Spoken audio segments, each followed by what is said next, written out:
Hello, welcome to Zatu Live. Today we're going to be doing an info boxing of a game that may have slipped past your radar, that is Rossio. We're going to have a look at the components and give a basic overview of how to play it.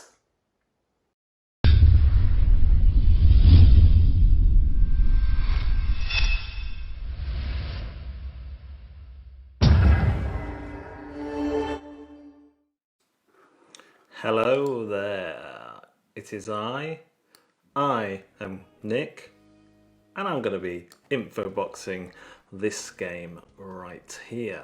This is Rossio. Rossio is a game that, let's be honest, doesn't look the best.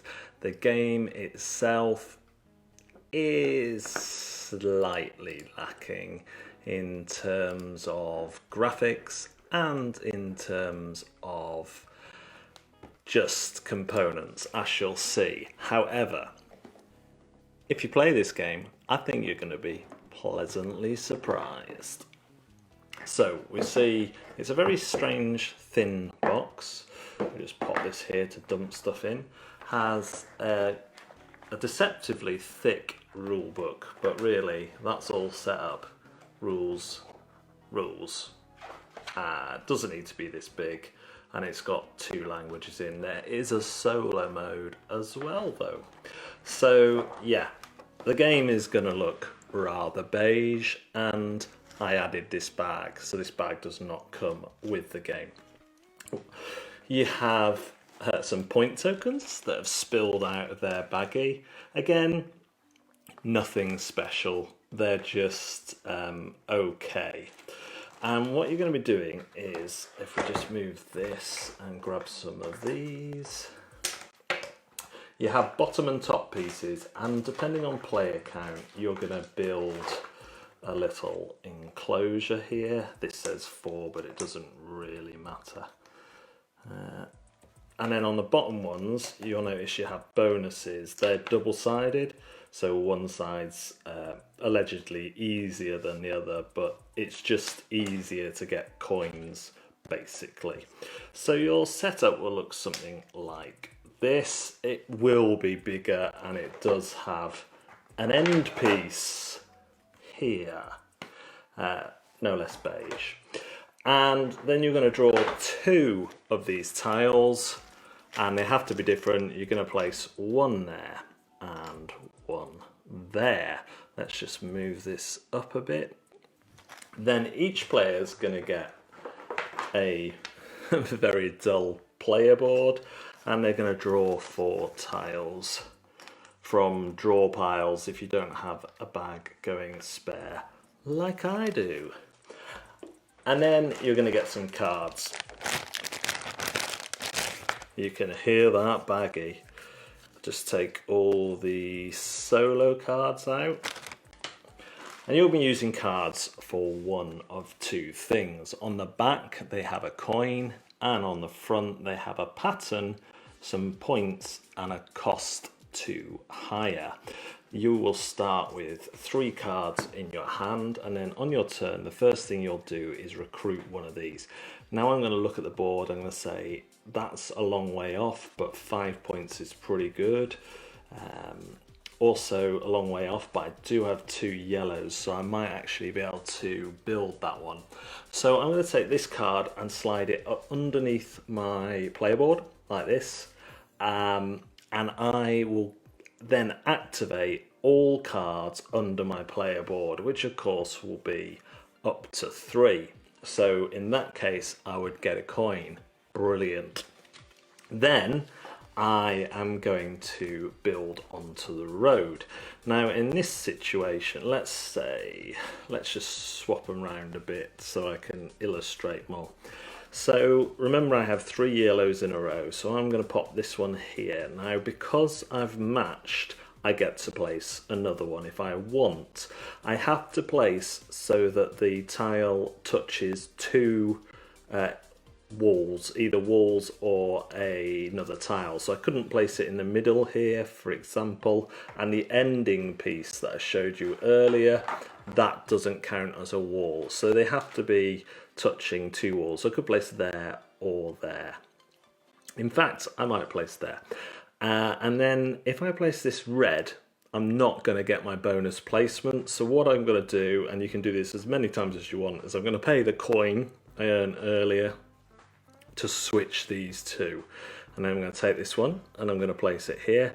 Now I've got two reds, there's no way I can place both of those. So I'm just going to take this red and pop it in here. Because I've completed this column, I get another coin, and I also get coins for all the coins I can see here. So I'm going to get a total of 3 coins. If I'd have placed that one, I would have got a bonus coin. Then, depending on how many I've placed, I'll be able to take a card. They'll be to one side, 4 cards laid out, and basically it's A, B, C, D. If you placed 1, you could only take A. If you place 2, you can take A or B, 3, A, B or C, 4, any of the cards, and you place that into your hand. And then you will move this down and fill back up with the tiles, and it's the other person's go. So let's fast forward a bit. Let's go back and say that I've got one of these cards in my hand here. Let's say that on our next go I have something like this when I come to play my card, recruit my card. So I'll move these two down, and I'll slide in this point scoring one, paying the 5 coins. So that will slide in under there, and now I get 2 coins, must leave that like that, and every time that pattern appears on the board, I will also get 3 points. So at the minute, I'll just get 3 points and 2 coins, but as it moves down, the board will grow. Let's say something like this. Now I wouldn't be able to score it twice because you can only use 1 for each one, but let's say later on I get another yellow, so now I can score this twice, getting 6 points, but it will carry on moving as we go. The game will end on the turn that someone places the last piece into the road, and anyone who hasn't had their turn yet will get a chance to play their cards but not play the tiles. So that is Rossio. It works really, really well. You have this kind of moving engine down here, which only ever gives you 2 choices, but because of the cards, they just give you loads of different opportunities. So here we go with this one. It's the same as this one, but it costs more to hire and gives you more points. They've also included a mini expansion of 4 of these cards.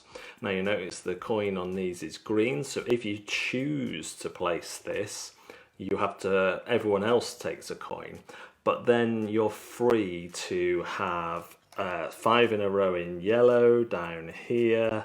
You could have that would be an illegal placement, so let's go like that. You could have 5 in a row in red up there, and you would score both. So as you can see, despite looks, it reminds me of the game Reef, but where you're combining to build the tableau, and you can be quite nasty to people, especially if you see their kind of board has got lots of one colour in. You can kind of block that off if you choose. I love this game, and it's been a winner with everyone I've played it with, so I really recommend checking this out if you're a fan of games like Azul.